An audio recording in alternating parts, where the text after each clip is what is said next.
Good morning student, this is your Hindi class. I am your Hindi teacher S के उपाध्याय। कल के lecture में हम लोगों ने कृतिका के चैप्टर 2 मेरे संग की औरतें चैप्टर में पढ़ा, जिसमें लेखिका ने बताया कि किस प्रकार से उसकी जो है 5 बहनों में से 4 बहनें लिखती थीं और एक भाई राजीव भी लिखता था।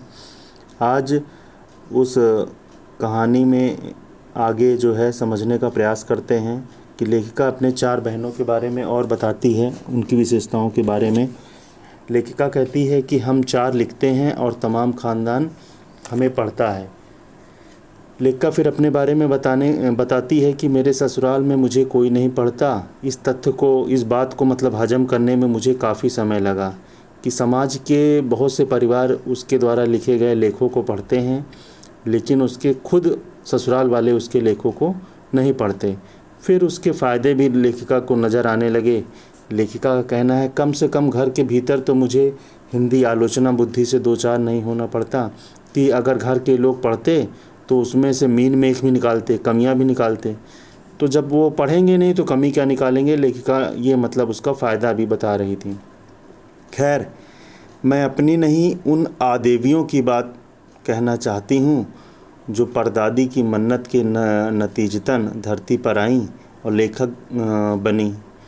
जो बनी उन्हें सांस लेने की ज़रूरत कुछ ज़्यादा हो, समझ में आता है। मतलब लेखिका बनी है तो कुछ उनको आज़ादी हो तो करें। लेखिका कहना है कि उनको ये बात समझ में आता है। जैसा मेरे पिताजी ने एक बार मंजुल से कहा, कोई दम नहीं घुटता, सांस लेने की ज़रूरत ही ज़्यादा है।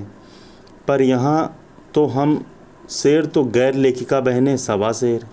चौथे नंबर की जो बहन थी लेखिका की, रेणु, उसका तो ये आलम था कि गर्मी की दोपहरी में स्कूल से वापसी पर जब गाड़ी उसे और उसकी छोटी बहन अचला को बस अड्डे से लेने जाती तो रेणु उसमें बैठने से मना कर देती और उसका कहना था कि ये मतलब तर्क देती थी कि थोड़ी सी दूरी के लिए हम गाड़ी में बैठकर क्यों जाएं।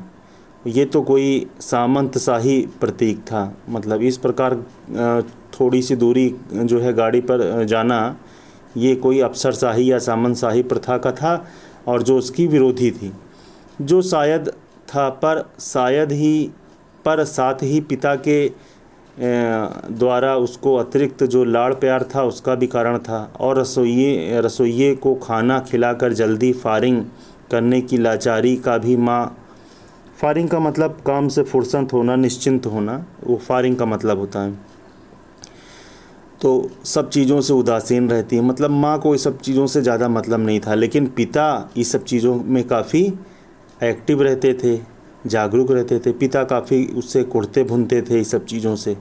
जब देखते कि अचला गाड़ी में बैठी चली आ रही है और रेणु पीछे पीछे पसीने से तरबतर, खरमा खरमा का मतलब धीरे धीरे। बचपन में एक बार चुनौती दिए जाने पर उसने जनरल थिमैया को पत्र लिखकर उनका चित्र मंगवा लिया था, जो एक मोटरसाइकिल सवार जवान आकर उसके हाथ में दे दिया था। पड़ोस में उसका रुतबा काफ़ी बढ़ गया था। गाड़ी में बैठने के साथ उसे इम्तहान देने से भी परहेज था। स्कूल तो जैसे तैसे पास कर लिया, पर बीए का इम्तहान देने की बारी आई। बीए बैचलर ऑफ आर्ट को कहते हैं। 10+2 के बाद जो अगला एग्ज़ाम होता है, एकेडमिक जो लेवल है वो बीए होता है, मतलब आर्ट का। तो बीए का इम्तहान देने की बारी आई तो वह अड़ गई। पहले मुझे समझाओ कि बीए करना क्यों ज़रूरी है, तब मैं इम्तहान दूंगी। अगर मुझे यकीन आ गया कि हाँ कोई फ़ायदा है, वरना नहीं। अगर कोई फ़ायदा उसे समझ में, उसका कहना था अगर मुझे कुछ लगा कि बीए करने से कोई फ़ायदा है तो करूँगी, नहीं तो नहीं करूँगी।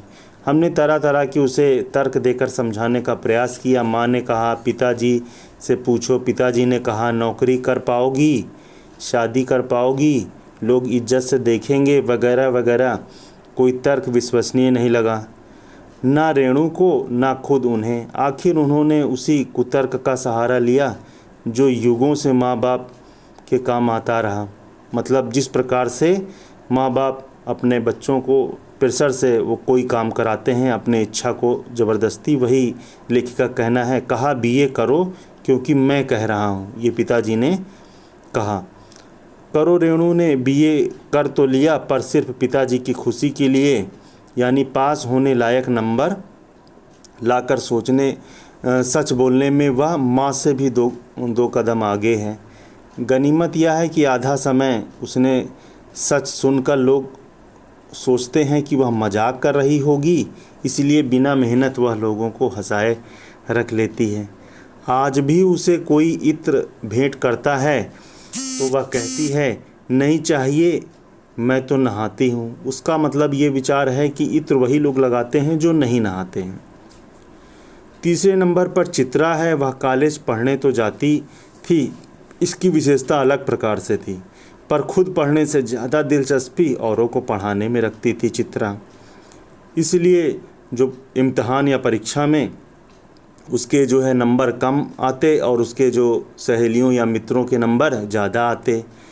पर अपने यहाँ सब चलता था।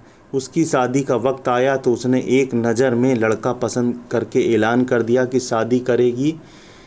तो उसी से मुश्किल यह थी कि हमारे माँ बाप ही नहीं, लड़का भी उसके निर्णय से जो है लड़का भी उसके निर्णय से वाकिफ़ नहीं था। पर उसका कहना था वह जो सोच लेती है करके रहती है। तो उसकी शादी उसी लड़के से हुई। कोई मुश्किल पेश नहीं आई। आती क्यों? उसने कहा, मैंने पहली मुलाकात में ही उसे बतला दिया था कि मैं जो सोच लेती हूँ होकर रहता है। तो उसने बात आगे खींची ही नहीं, पहली मुलाकात में ही हथियार डाल दिया लड़के ने। हमसे सबसे छोटी बहन अचला काफ़ी दिनों तक कुछ कम खिसकी मालूम पड़ती रही। पिता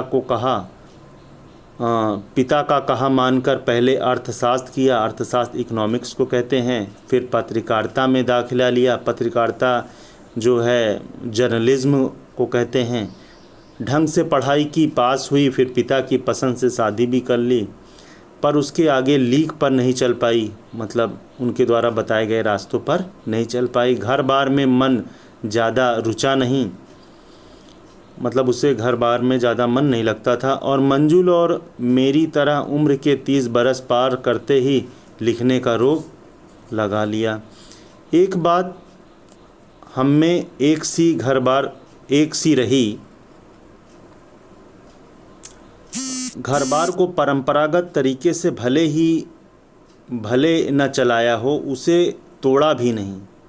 मतलब जैसे उस समय समाज में औरतें घर और परिवार में लेखिका कहना चलाती थी, उस तरीके से लेखिका ने तो नहीं चलाया, लेकिन उसे तोड़ा भी नहीं। शादी एक बार की और उसे कायम रखा, चाहे तलाक के कगार पर खड़ी चली हो या कगार तोड़, डूबी नहीं। शायद इसलिए कि जैसा मैंने अपने पहले उपन्यास में लिख डाला था, हम सभी विश्वास करती रही होंगी कि मर्द बदलने से कोई प्रयोजन सिद्ध नहीं होता। घर के भीतर रहते हुए भी अपनी मर्जी से जी लो तो काफ़ी है। तो यहाँ तक आज स्टूडेंट रखते हैं। कल जो है इसके आगे लेखिका के शादी के बारे में और उसके जीवन के बारे में आगे जानने का प्रयास करेंगे। Thank you student for watching my video.